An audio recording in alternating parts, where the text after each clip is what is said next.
Welcome to Trance Talks. This is Susan Marco, and I hope you find this conversation as engaging as I did. Have a great day and enjoy.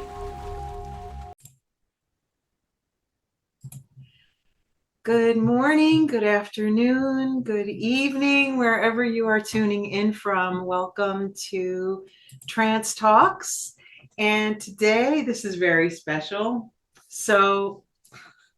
This is my husband, Larry. Everybody meet Larry. If you don't know him already, you're going to get to know him now because it's been on my mind for a while to do an episode like this with the two of us because we seem to have something really special and amazing in the way that we couple and the way that we do relationship with each other. And often those things that we do well are sort of become part of how I work with my clients, and I do work with couples occasionally. So I thought it would be a really fun episode to just jump on and the two of us kind of share with you who we are and how we got to where we are and all of that juicy stuff. It's so funny because Larry recently enrolled us in a competition of America's favorite couple. And we keep advancing through the process, right? Yeah. So we don't know if that, but it just is kind of funny that, to think of us as a favorite anything, really. So, Well, we are each other's favorite, but to be somebody else's favorite is exactly. kind of interesting. Yeah, exactly. So we're kind of doing this by the seat of our pants. We don't have a plan or a even an agenda of what we want to talk about. So I guess I'm going to ask you, Larry, to just kind of share your experience and before we met, like, what do you want to say about that? Okay. Well, a little background about me is, and then if you follow us on Facebook, you may already know this, that I grew up in Little Silver, and I ended up becoming interested. Kind of a really long story, but I became interested in what I call police work. I don't call it law enforcement anymore because police work encompasses a hell of a lot more than just law enforcement. So I got involved in police work and I retired as chief of police in West Long Branch. And that actually is one of the funny episodes of our story is how we met. So why don't you tell that for how we met each other? So I'm going to try to make it a short story. I was at the point in my life where I felt like it just might not happen for me. I may not find that person, the one person. And so I had come to a point of acceptance about that within myself, that if I end up the rest of my life being alone, which I think I was 46 when we met. And it's not like I had a lot of life before that and other relationships and other situations, but having the one-to-one person was just never anything I thought, or I had given up on the thought and the desire for that. Or that's not really true. I didn't give up on the desire, but the expectation or the just, let it go. And so I was working at the front desk of a chiropractic office, and I answered the phone one day and I said, Chiropractic Health Center. And Larry said, hi, how are you? In that voice, like, say, hi, how are you? If you're on the phone. Hi, how are you? Yeah. See? So literally he had me at hello, but I didn't know who he was or what his story was. And I mentioned to the chiropractor, who was a woman, that he was coming in, and she looked at me and she said, oh, I love him. He's such a nice guy. And I thought, ooh, I can't wait to see what he looks like and who he is. And he walked in the door at the time in his police captain's uniform. And me being a sort of a leftover hippie, you could say, I was like, really? Like I kind of said to God and Source at the time, it was like, a cop, really? And then I don't get into all the details, but as we got to know each other, it was very clear to me that we not only do we have similar values, but we really line up well. Like we're very aligned in, um, how we move through relationships. Like we're at a similar level of emotional maturity, although we push each other and we help each other grow all the time, I would say. Mhm. Right. So, and yeah. Did you want to say more about that? No, one of the things that occurs to me about uh, when we were talking about we were going to talk about how this works and why it works and everything. To me, what occurs to me is that one of the things you and I achieve very well is respect Yeah. for each other, and it might sound weird in the context of a marriage, but we respect each other's privacy. We respect each other's uh, boundaries and the needs for us to have lives that, while we're not separate, occasionally parallel each other. You have your things that you do, and I have my things that I do. And sometimes they intertwine, sometimes they don't. And when they diverge, we we don't, like other people in other relationships, or me in my previous relationships. That was a panic uh, point. When you know you start going in your direction, I'm going in my direction, and be like, oh, wait a minute, how come she doesn't want to be with me? It's not that she doesn't want to be with me. She's doing her thing and I'm doing my thing. So, and then the different lives that are connected to our mutual uh, life and our relationship. And then there are other people that are connected, and their lives are connected to us in more of a separate fashion. They still, none of the people in any of those worlds thinks ill of this. Right.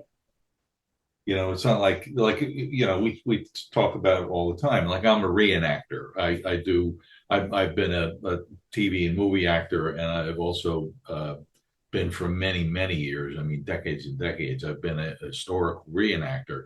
And the nice thing about you is that you come into those worlds with me, and with no pressure, no uh, expectation. You welcome those people into our life, and they welcome you and I into their lives. And then what happens is, those people in those, like I'm talking about the reenacting world, they ask me all the time, well, so where's Susie? Mm.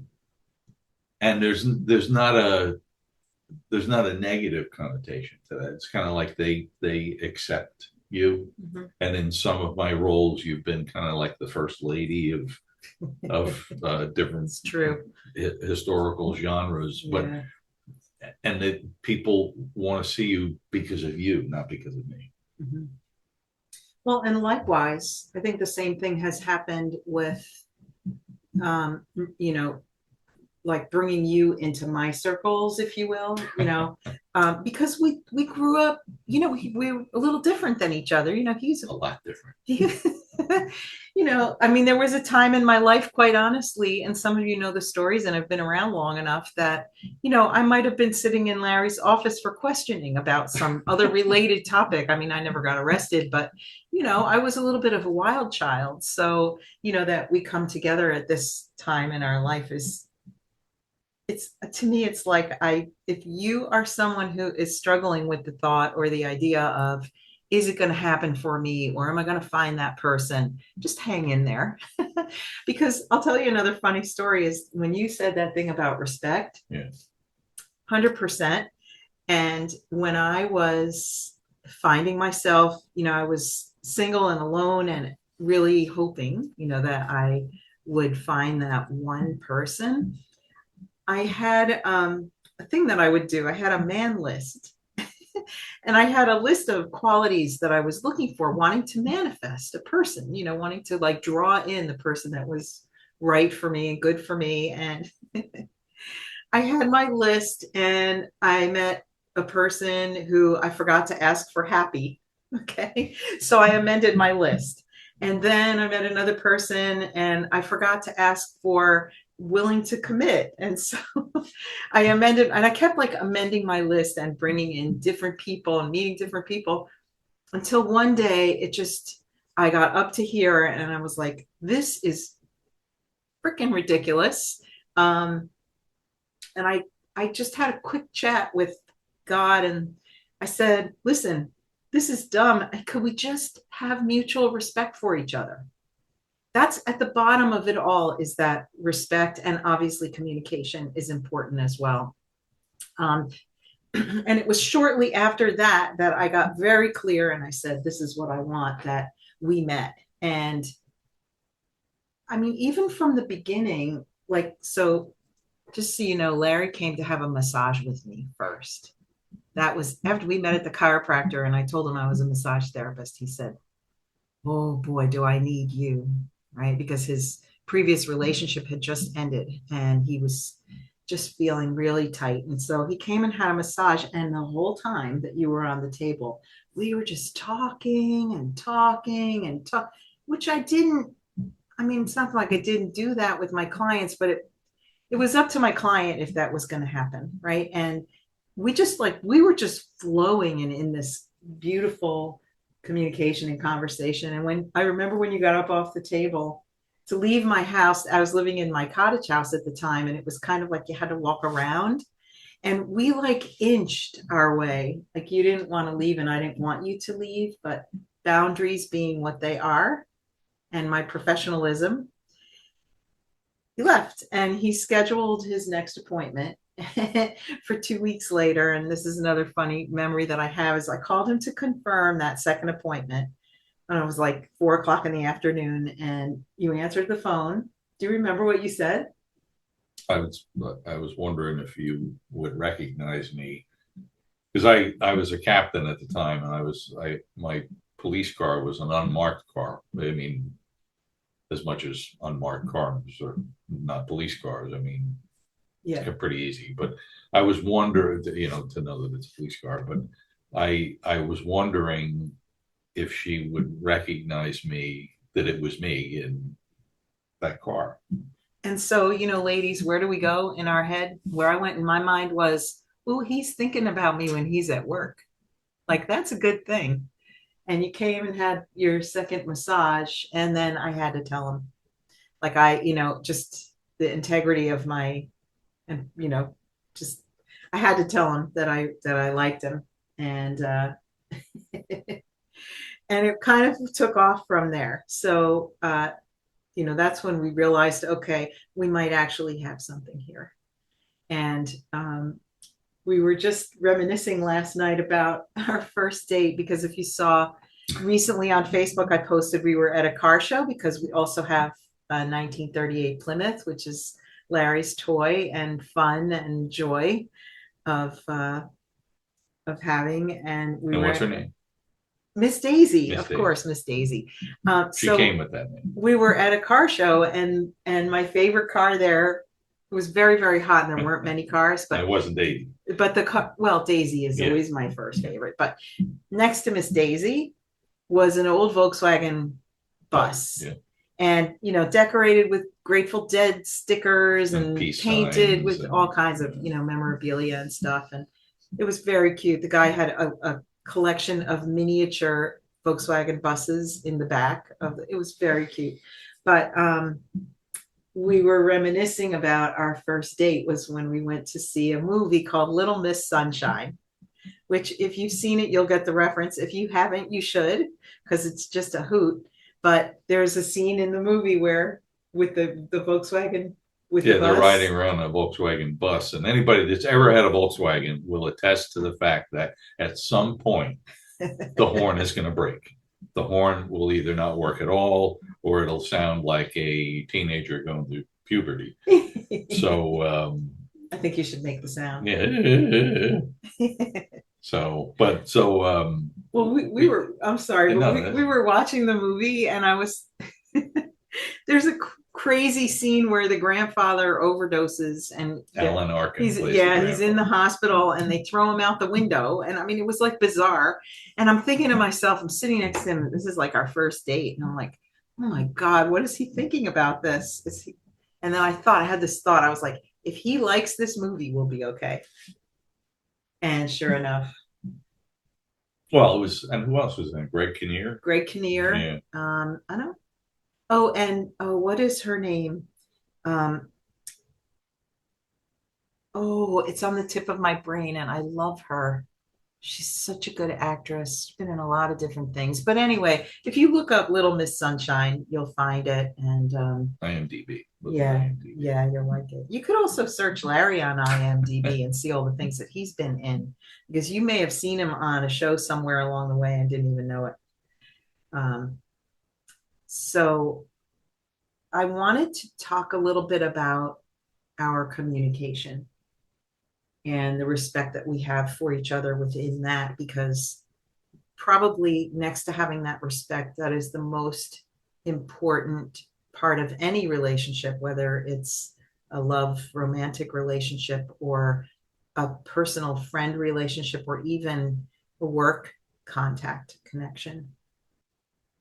So I feel like one of the things that you do really well that is has taught me a lot over time is that you don't sit on things.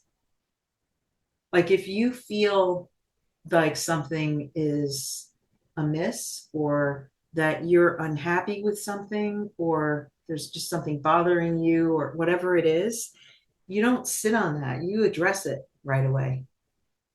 Well, yeah, but for me, there's a fine line between what I believe for me to be the need to do that, with also the need to know that just because you can say something doesn't mean you should. Right. So if there's anything that time and experience has taught me, is that a lot of times if you think it's the end of the world, it's not.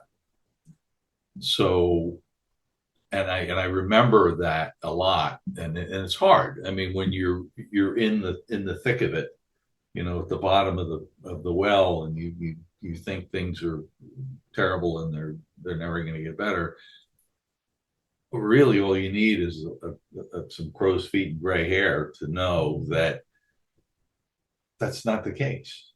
That as much as you may think it's over, that this is the end of the world and it's never going to get better, it is. And the reason I bring that up is that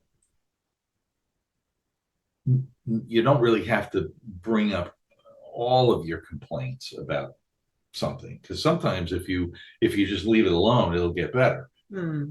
Um, and something when we were talking about whether or what we were going to talk about on this podcast, you were telling me that one of the things you wanted me to bring up was my leadership training. Yeah. And that's uh, believe it or not, sometimes knowing which things to just leave it alone and then it's going to get better is actually taught in leadership uh, training classes and schools and everything. So, which I thought was pretty interesting. But of course, that doesn't mean you should just leave everything alone. Yeah. And that's, I think, the trick with you and I too, that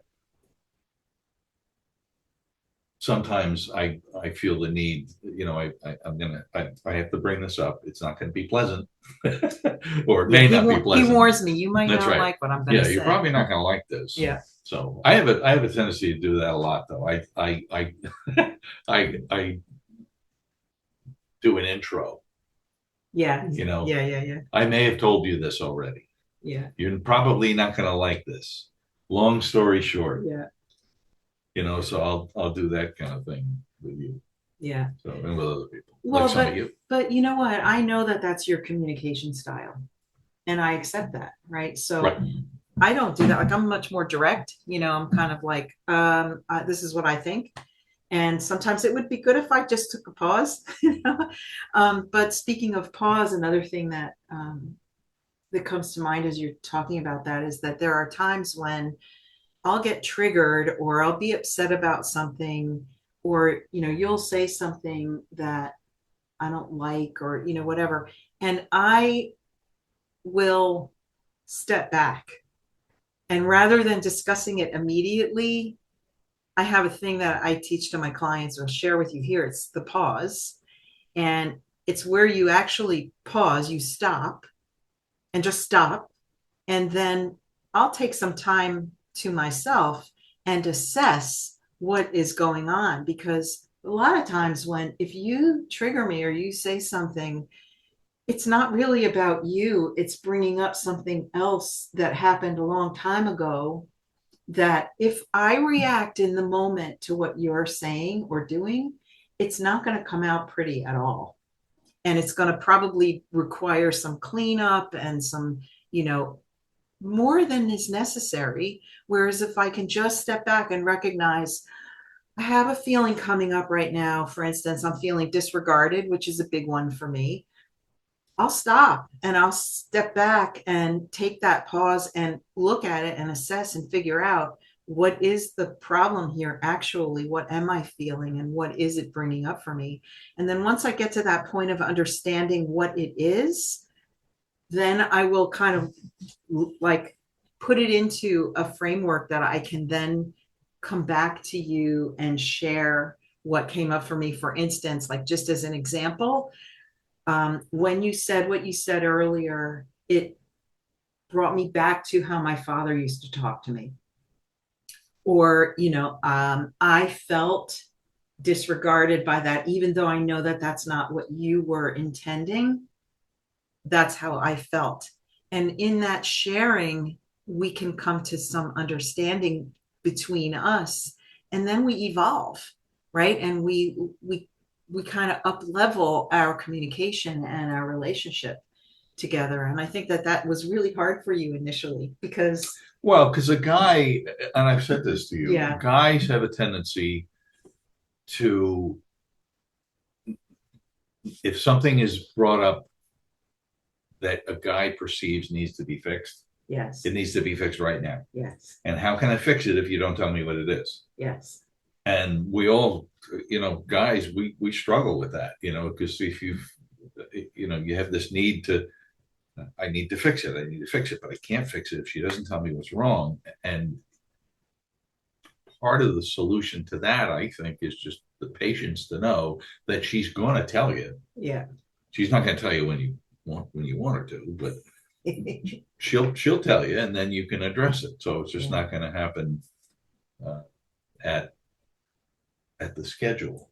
Well, what you bring up is interesting too, though, Larry, because it's that masculine feminine Oh yeah, balance, right? How, we all have masculine and feminine, yeah. and the masculine aspect. So it's not your gender necessarily, it's the masculine internal aspect of ourselves, is that driven, goal oriented, want to fix it, easy to compartmentalize things. And, we'll deal with this, then we'll deal with this, then we'll deal with this. Whereas the feminine aspect is more about receiving and nurturing and, allowing that reception, allowing that. And we want each other to be, like I want him to be in the lead. And I want to be able to receive. This is an ongoing thing that we're working on because, you know, sometimes I want Larry to say, we're going out for dinner and this is where we're going. But he's afraid to do that sometimes because I am so picky. And, I'm still learning how to communicate in a way that is, building him up rather than making him feel like or creating a feeling that he did something wrong or it wasn't good enough, or, he tried to fix something or he tried to do something and I didn't like it. Or am I covering this well? Yeah. Yeah. Yeah. Um, and so, yeah, it's learning how to be in those roles with each other and helping each other to be in those places. And a big part of it is communication, Mhm. where, you know, for him to be able to come to me and say, well, I'm actually afraid to put the dishes away because if I put the bowl back in the wrong place, I'm going to get in trouble. I don't want to get in trouble. And for me to sit back and say, does it really matter where he put the freaking bowl? Like it's more allowing each other and respecting each other and building each other up in those roles. And yeah, still a work in progress over here.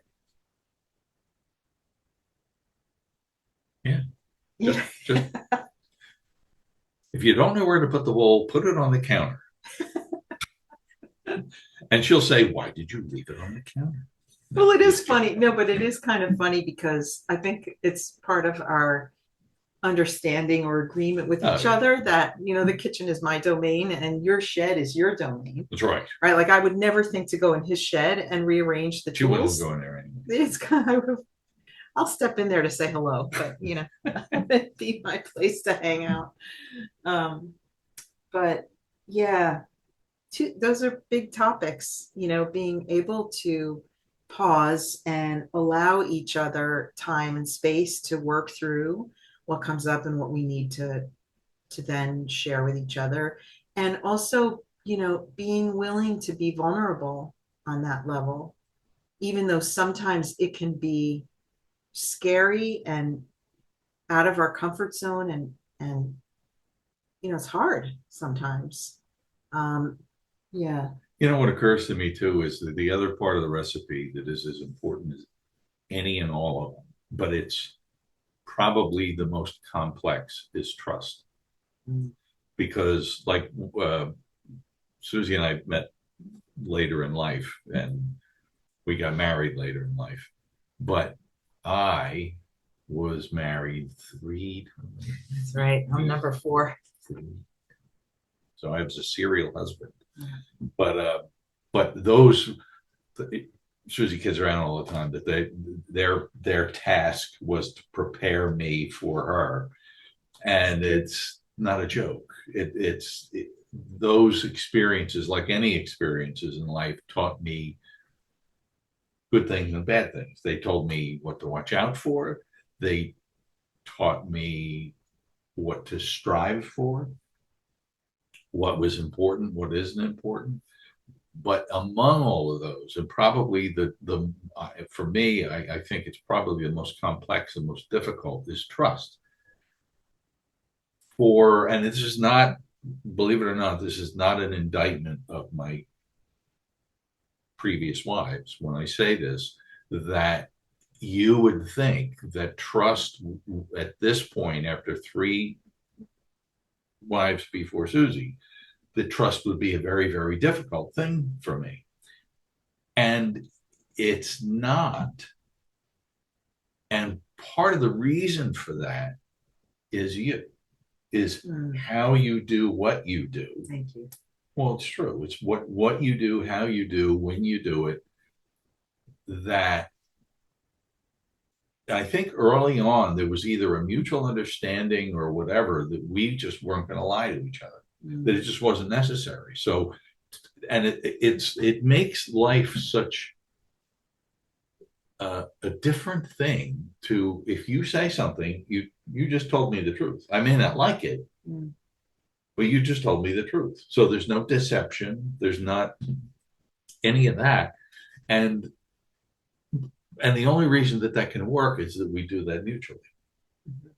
I do it too, you do it, and it's kind of for me, I refer to it kind of like a meteorite. Burns bright for a couple of seconds and it disappears. So if you tell the truth, it's going to burn bright for a little bit, but then it's going to dissipate. And would you rather have that than the meteor? Yeah, that comes that just yeah, yeah. So yeah, that's one of our agreements is that we don't lie to each other. But the other agreement that we have is we don't fight. I mean, basically, we rarely have even an inkling of an argument. We may disagree with each other, Mm. and we may have to kind of go our separate ways for a minute, to just kind of get some clarity about what we're feeling. But I think we made that agreement early on that neither of us really like that feeling or Yeah, but feel it's necessary.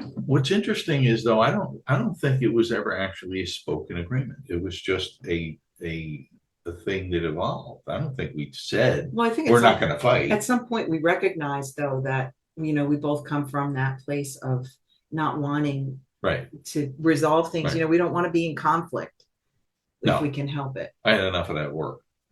Yeah. Well, and I think also previous experience, like you had your three marriages Right. before me, but I lived in a communal situation with 10 other adults at one point. That's And a whole other then we episode. were six adults, and that's a whole other story. But, you know, being in the exchange and relationship with that many people, you're going to have conflict and you're going to have things that come up. And this is where I learned a lot about how to like conflict resolution and how to do those things in a way that was good for my nervous system. That's where that pause idea came from because too many times we would get into these disagreements or we would just like and react and bash and kill each other, like just really. And there was 100% wasn't going to do that again in a relationship. So I think we're really fortunate Yeah, that we both came together when we did, yeah. and that we come from the perspectives and with the knowledge and training that we each have in individually. And I'm grateful. I'm grateful for you. And I for you And every day. yeah, Every day. You know, the funny thing too is that I've never been in, and again, no indictment of previous people. I don't know that I've ever been in a relationship where, like, if I see your car coming down the street, it's not a oh God, here she comes. It's like, oh good, Susie's home. yeah, So and that I think is the result of all of this other stuff that we've been talking about, to where when we see the other one arriving somewhere, we're not like, oh, no. So, which, and that there are people out there that are like that, but we're not. yeah. We don't. We don't do that. Well, and once in a while we'll kind of like have a moment together of gratitude about that. And gosh, if we would want other people to have what we have, Absolutely. and I think, you know, maybe people even look at us who know us well and say, yeah, that's a great relationship that they have. Yeah, it's not. It's like that. What's that joke that they always, if you taste something really bad, you're like, oh, this is terrible. Try it. We're the other way around. We're like, This is, yeah, this. We like this. This yeah, makes us happy, and things are going well. We wish that for you too. yeah. So I think that's a great place to end this conversation for today, is that, we really wish for what we wish for yeah. everyone, anyone to have what we have together. And so we hope that this conversation was enlightening or inspiring or, in some way, gives you some food for thought. What do I And call it? mind gum? Mind gum. Yeah, mind gum. There are people who like mind gum, and there are people who do not like mind gum. Well, you can follow us on social media. If you follow Larry Mylon, it's Mihlon. I'll put all that in the show notes, because he does have posts once in a while that fall under the category of mind gum that are very thoughtful and insightful. And you can follow me as well. And stay tuned for more uplifting uh, episodes of Trance Talks. And for now, have a beautiful day, and we'll see you when we see you. Mwah. Thank you, everybody. Take care.